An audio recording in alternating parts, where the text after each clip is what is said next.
Muy bien! So, hi guys! It's your girls, Shika Babes. So, ayan. Si Ate RJ naman yung makikita nyo kasi hindi siya pumasok ngayon at ayan, nasa bahay lang siya.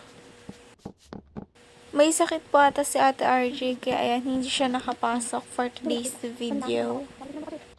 Wala naman kami ginawa kanina, nagsamative test lang kami at naglason. Ako nag-speech.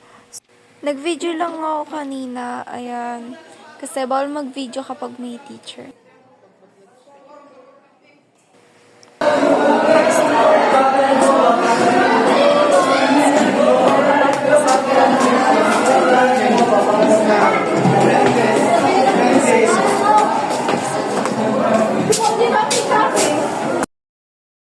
Ayan, pauwi na kami guys. Yun lang. Thank you for watching.